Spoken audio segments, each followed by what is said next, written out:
Hello friend, आज के session में हम लोग इस वीडियो में करेंगे। क्लास में अगर बात करूं तो आपके वैदिक सभ्यता से जो कि 15 क्वेश्चन है, सारे एग्जाम्स में महत्वपूर्ण क्वेश्चन है और पूछे जाते हैं। कहीं ना कहीं यहाँ से क्वेश्चन पूछे गए हैं और पूछे ही जाएंगे आगे आने वाले एग्जाम्स में। तो चलिए क्लास को स्टार्ट करते हैं। क्वेश्चन ऑफ फर्स्ट आप लोग की स्क्रीन पर आ चुका है। आर्य शब्द इंगित करता है, पूछा गया कि आर्य शब्द इंगित करता है। ठीक है, द वर्ड्स आर्या इंडिकेट, तो राइट आंसर होगा इसका श्रेष्ठ वंश को, बेस्ट लाइन एज को। तो राइट आंसर क्या होगा? D is the correct answer होगा। बेस्ट लाइन एज होगा, यहाँ पे श्रेष्ठ वंश को आर्य शब्द इंगित करता है, तो D is the correct answer. ठीक है, नेक्स्ट क्वेश्चन। किस वेद में जादुई माया और वशीकरण का वर्णन है? In which Vedas there is the description of the magical maya and the vashikaran. तो पूछा गया किस वेद में जादुई माया और वशीकरण का वर्णन है?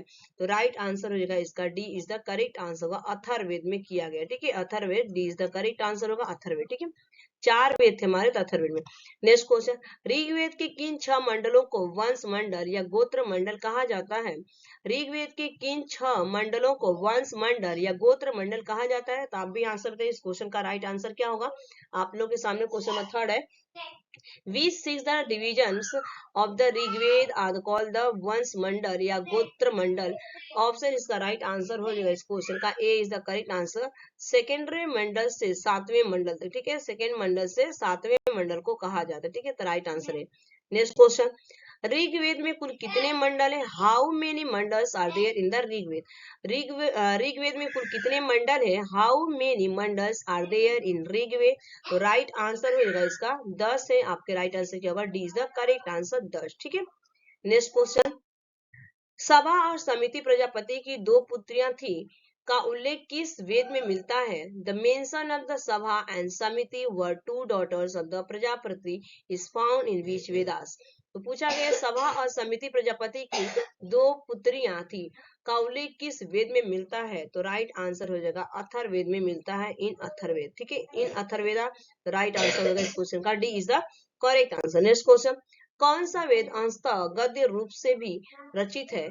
Which Vedas is also partly composed in process approach from? तो राइट आंसर होगा इस क्वेश्चन का यहाँ पे B is the correct answer होगा यजुर्वेद। ठीक है, यजुर्वेद में B is the right answer. Next question. आर्य भारत में संभवतः आए थे। Aryan probably came to India.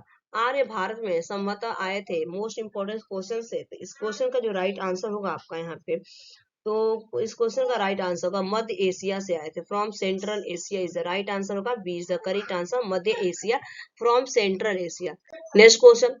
Rig वैदिक युग की प्राचीनतम संस्था कौन सी थी? Which was the oldest institution of the Rigvedic era?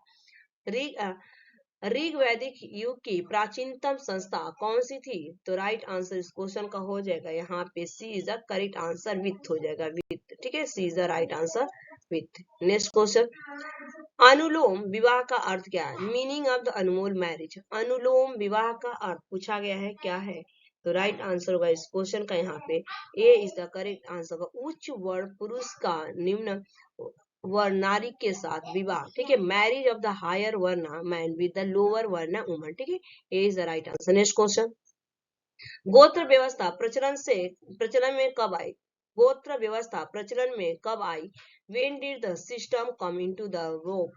ठीक है, तो गोत्र कब आया था? तो राइट आंसर होगा इस क्वेश्चन का यहाँ पे उत्तर वैदिक काल में। ठीक है, उत्तर वैदिक काल, in the past of Vedic period, in the past of the Vedic period. Next question.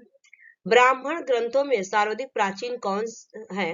Which is the oldest of the brahmanical text? पूछा गया यहाँ पे कि ब्राह्मण ग्रंथों में सर्वाधिक प्राचीन कौन सा है? तो राइट आंसर होगा यहाँ पे शतपथ ब्राह्मण। ठीक है, शतपथ ब्राह्मण हो जाएगा, B is the correct answer, Shatapatha Brahmana. Next question तरफ मूव करेंगे।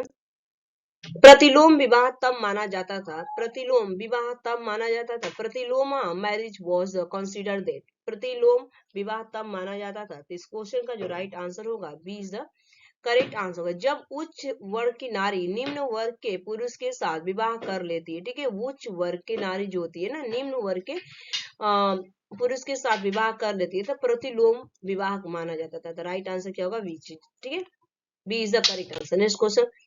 अथर्व का अर्थ, meaning of the Atharva. Atharva का अर्थ पूछा गया है, मीनिंग ऑफ अथर्वा।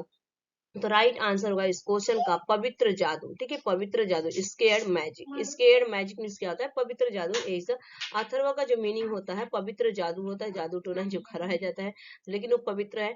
यहाँ पे इज द करेक्ट आंसर। ठीक है, नेक्स्ट क्वेश्चन, ब्रीहि शब्द किसके लिए प्रयुक्त हुआ? ब्रीहि शब्द किसके लिए प्रयुक्त हुआ? तो राइट आंसर क्या हो जाएगा इसका? ब्रीहि शब्द किसके लिए प्रयुक्त हुआ? What is the word vrihi use for? तो क्वेश्चन नंबर 14 का जो राइट आंसर होगा यहाँ पे, व्रीहि मीन्स क्या होता है? चावल के लिए प्रयुक्त किया गया था। Rice is the correct answer, चावल। ठीक है, व्रीहि शब्द। नेक्स्ट क्वेश्चन, वैदिक युग में यह कहा जाता था। वैदिक युग में यह कहा जाता था। इन द वैदिक एज यह वॉज कॉल्ड। तो मैंने वैदिक युग में यह किसको कहा जाता था, ये क्वेश्चन पूछा आपसे। तो जौ को कहा जाता, बार्ली को कहा जाता था आपका यह। तो राइट आंसर क्या होगा? B is the correct answer. तो ये आपके 15 क्वेश्चंस कंप्लीट हो गए वैदिक सभ्यता से। मोस्ट क्वेश्चन से, और आपको यहाँ से 1 नंबर मिल जाएगा। एक छोटा सा वीडियो था। Thanks for watching this video. Bye bye, take care, have a